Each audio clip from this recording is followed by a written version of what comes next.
And they were really they were really worried about it. So they came over last weekend, and they were going to look at the house. So they came by, and uh, they were like, well, we'll go home and pray about it. I said, let me ask you something. I said, can you afford it? They said, yeah.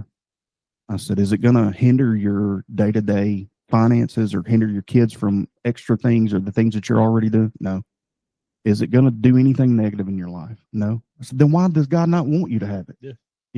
I'm not saying you shouldn't pray and you shouldn't ask God about things, right? But I think we go home and we stress about things too much when God is saying, hey, as long as you're putting me in it, yeah, and you're not doing anything dumb, I got you. Let me bless you.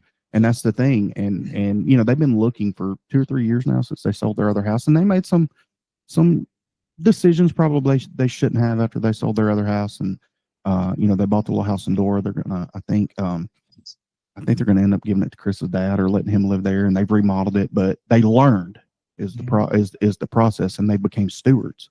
And in that process, they're working with the youth now. They've got 5th and 6th grade youth pastors there at High Point, and well, they're not youth pastors, but they are over that age group. And since I've seen them kind of buckle down, I've seen God just open door after door. And I told him, I said, what are you waiting on? Yeah.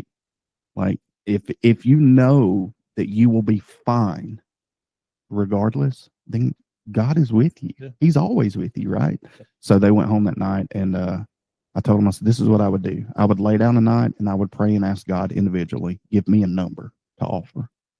They were $1,000 apart in the number that they both felt like they should offer. So they went and offered, and they were lower than another offer, but they were there talking, and the Ring camera picked them up. And they were talking about how close it was to the church and how good it would be for the kids and things like that. And the people accepted their offer and said, we think y'all need to have it.